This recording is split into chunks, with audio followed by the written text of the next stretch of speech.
He's averaging 40! James Harden could not be stopped in the 2018-19 season. He would average 36 a night with 8 assists and 5 threes. He could get to the rim at will with his nasty eurostep, one of the best at getting to the line ever, and had a devastating step back that not one person could defend. The beard would bend the rules to his favor, taking advantage of the rulebook and defenses on the way to one of the best offensive seasons in NBA history. While Houston couldn't take home a title, Harden did everything he could, including 9 50-pointers, and was robbed from a back-to-back MVP. But what Uno accomplished that season has gone down in the history books. But how did we get to that situation? James Harden was drafted in 2009 as a sixth man for the contending Oklahoma City Thunder, who would even make the finals in 2012, but would be traded to Houston because of contract disputes, and that is when he turned into a star. The Rockets would become a consistent playoff team, and Harden a top 5 to 10 player and MVP candidate. But 2017 was when everything really changed.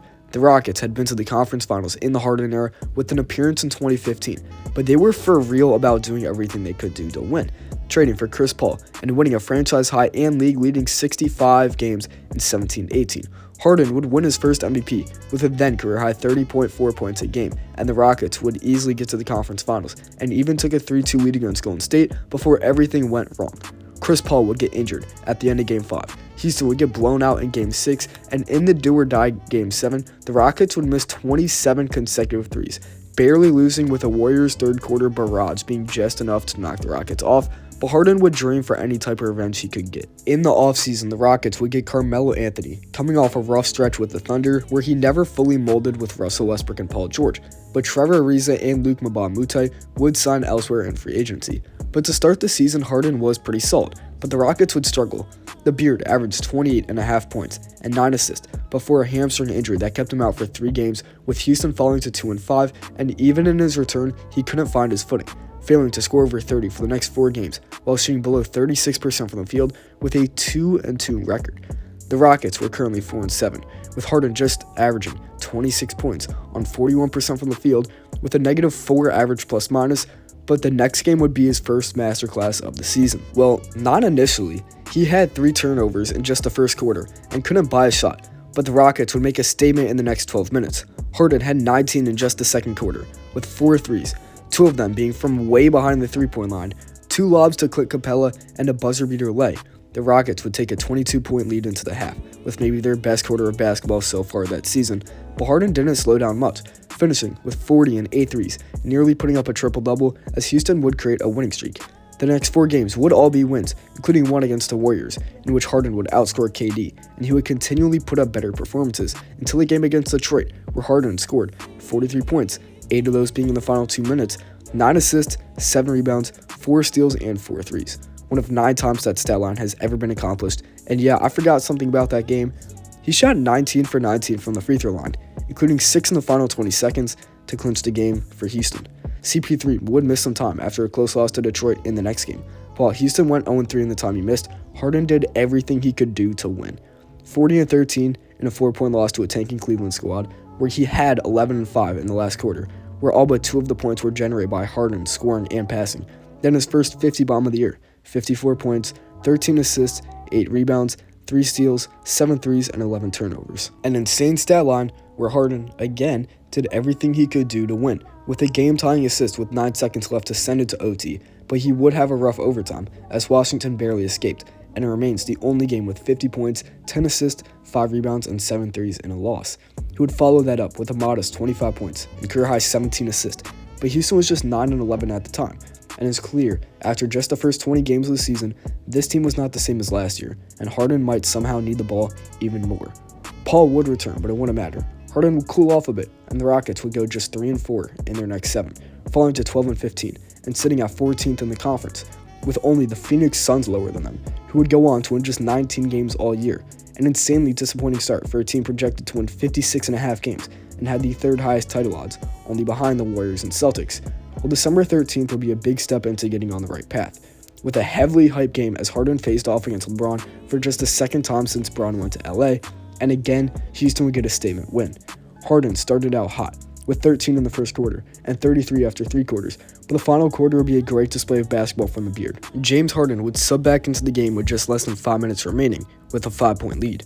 When the game ended, the Rockets would win by 15, with Harden scoring 15 of Houston's 17 points in that 5-minute stretch. He would finish the game with 50 points, 11 assists, and 10 rebounds, just the 14th 50-point triple-double and 6th player ever recorded to hit that mark at that point, and second with multiple threes made.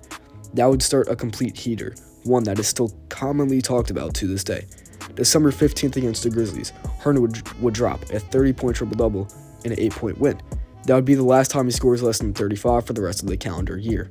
Harden would take over against the Jazz with 47 total points, 29 coming in the second half, and 8 in the final 2 minutes, including a game-clinching step-back 3 over Ricky Rubio with 13 seconds to go. The next game would be a comp 35 for Harden in a blowout victory over Washington, where he would play just 33 minutes. The next night, the Rockets would be narrowly defeated. What a bad game from Harden it must have been, right? Yeah, that's really efficient, but still on the second night of a back-to-back, he would drop 35 and 12.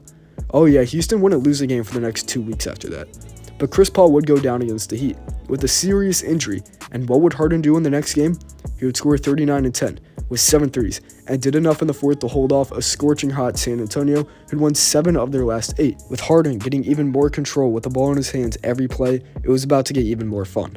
Next on the schedule was a Christmas Day game against OKC, and Harden would drop 41 with a floater over Steven Adams to ice in the game.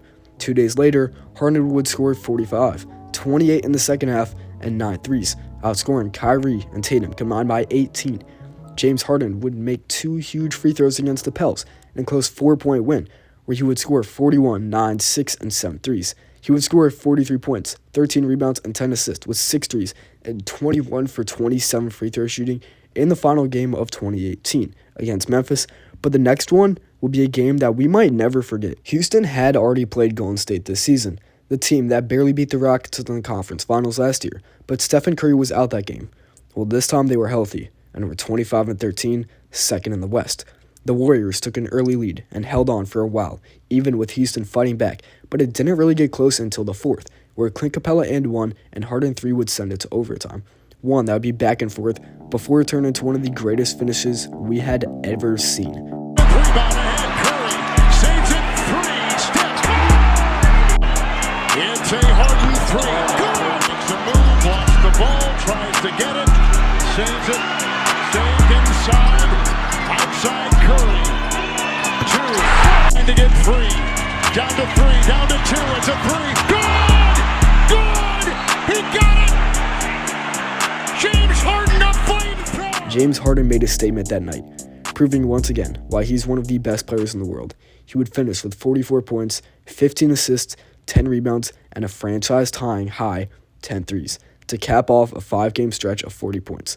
The Rockets would get cold over the next 5, winning just 2 of the games, but Harden was still performing at an all-worldly rate, averaging 38.6 points, 10.2 assists, 8 rebounds, and 5.2 threes, with 2 40-pointers and all 5 scoring at least 32. But it was time for one of the greatest 2-game stretches ever. Houston would blow out Memphis for an 18-point win, but what is the main point of that game is Harden's 57 points. He would make 6 threes and pass for 9 assists in the process, but Harden would do it in 34 minutes, the 5th least amount of minutes to score 57 or more. What would he follow that up with? 58 points, 44 in the second half and overtime, 115 total points across 2 games, just the 5th player to ever accomplish that feat, the other 4 being Wilt, Kobe, MJ, and Elgin Baylor. Before I go further, thank you so much for making it this far in the video. It already helps out a ton, but if you are enjoying, if you could subscribe or like the video, it helps me and future videos out tremendously. And sorry if it sounds bad, I'm really sick while recording this, but I'm trying to get it out. But back to the video. Harden's next 2 games were again great, putting up 48 and 37. But on January 23rd, Harden was ready for another masterclass. The Rockets were somehow in a close game with the tanking Knicks, leading 101-99 with less than 100 seconds remaining. How many points would Harden score in those final moments? 10, including taking away the lead from New York with free throws and clinching the game with a late dunk, finishing with 61 points and 15 rebounds, along with 22 free throws made. With Chris Paul returning, Harden would slow down over the next 4 games, and by slowing down, I mean 34, 40, 37, and 30, before another back-to-back 40-pointer with 43 and 44 in wins over Utah and Phoenix. But that stretch that was mentioned was coming to an end. From December 13th to February 13th, Harden would average 41.5 points, 7.6 rebounds, 7.4 assists, and 5.8 threes, while Houston went 21-10 in that stretch, becoming the only other player than Wilt to average 41 in a 31-game span.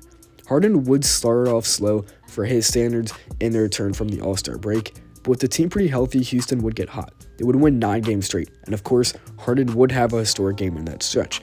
In a late February game, Harden and Paul would launch a fourth quarter comeback. Trailing by 9 with just 6 minutes left, it didn't matter. And in that fourth quarter, Harden had 17, but that wasn't even a third of his points, as he would finish with 58, along with 10 assists, 7 rebounds, 4 steals, and 8 threes. Harden would score nearly 280 points and 70 assists over the next 9 games, with Houston winning 8 of those matches, but over the next 2 games, Harden would somehow top that previous 2-game stretch previously mentioned. Harden would go toe-to-toe with Memphis, doing everything he could, making all 3 free throws to send it to overtime, and in the final seconds of overtime, Harden would score 8 points, with 2 threes in the final minute, but Houston would somehow falter. However, Harden never did that game, with 57 points, 8 assists, 7 rebounds, and 9 threes. Somehow Harden would score more than that in the next game, as he would take over in the clutch yet again. A 13-point flurry in 2.5 minutes to turn a 6-point deficit into a 5-point lead with just a minute and a half left, doing enough to give him 61 points, 118 in that 2-game stretch, becoming just the second player to do that in less than 90 combined minutes, the other being Kobe. This was also just the 3rd time a player that made 9 threes over 2 consecutive games. The Rockets continued to win, with a 7-2 record over the last couple weeks, but he would have one more masterclass before the playoffs. A 50-point triple-double in a fourth-quarter comeback win over Sacramento would be his 9th 50-bomb and 7th triple-double of the season, and it was an absolutely historic regular season statistically. Let me show you. Harden would be just the 3rd player to ever get 9 or more 50-pointers in a season, the others being Wilt and Kobe, and was the 7th most points per game in a season ever, 5 of the 6 above him being Wilt's. James Harden would also have the greatest recorded isolation season ever, with the NBA's play type data going back to 2015, and Harden's 18.1 points being more than double any other player's season ever not named Harden. He would also score a league-leading 14 points per game on drives, the only other players in double figures being DeMar and Spida. Harden's assist would lead to 18.4 points generating a 54.5 points per game total. Houston would also accomplish the 3rd seed after a terrible start, finishing 42-15 after the first 25 games, and in the first round the Rockets would match up against the Jazz, who had won 50 games for just the 2nd time in over a decade, off sophomore Donovan Mitchell and DPOY Rudy Gobert, and were looking to build off 2 consecutive seasons with playoff series victories. By the time Utah left Houston after the first 2 games, it didn't matter what Utah wanted. 2 blowout wins, a 39-19 fourth quarter in Game 1 to win by 32, before a 39-19 first quarter to start Game 2 in a game that was never close, as Harden would drop a 32-point triple-double. Houston had an opportunity to take a 3-0 lead, but at first it seemed unlikely. The Rockets trailed entering the final quarter, and Harden had just 8 points as he was shooting 0 for 14 from the field. Even after he finally made a couple shots, it was still a close one. Leading by just 2 with a couple minutes left, Harden would score 7 in an 80-second stretch, and the Rockets would barely hold on. Houston would lose Game 4, but a solid fourth quarter in the next one would be enough for a series-clinching victory. But Houston would then match up against the Warriors, and unfortunately, you know how it would go.